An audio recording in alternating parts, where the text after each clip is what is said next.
Hi friends, welcome back to my channel. ನಾನಿವತ್ತು ಈವ್ನಿಂಗಿಂದನೇ vlog start ಮಾಡ್ಕೊಂಡಿದ್ದೀನಿ.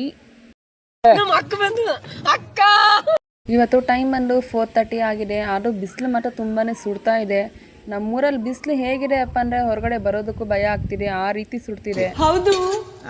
ಸರಿ ಅಂತ ಆ ಬಿಸಿಲಲ್ಲೇ ಸುಟ್ಕೊಂಡು ಅಲ್ಲಿಂದ ನಾವು ನಮ್ಮ ಅತ್ತೆ ಮನೆ ಹತ್ರ ಬಂದ್ವಿ.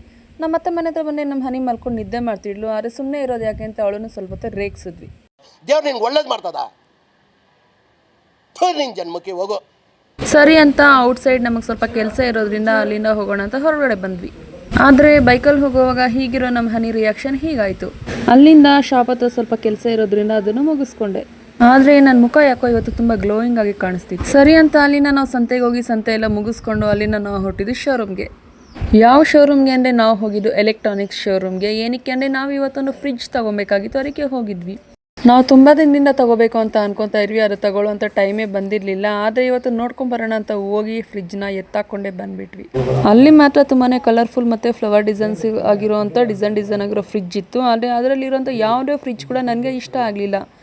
ನನಗೆ ಇಷ್ಟ ಆಗಿರೋವಂಥ ಫ್ರಿಡ್ಜನ್ನು ಹುಡ್ಕೋದಕ್ಕೆ ನಾನು ಮಾತ್ರ 4 ಶೋರೂಮ್ನ ಹುಡ್ಕಾಡಿದ್ದೀನಿ. ಆದರೆ ಕೊನೆಗೂ ನನಗೆ ಬೇಕಾಗಿರೋಂಥ ಫ್ರಿಡ್ಜ್ ಸಿಕ್ತು.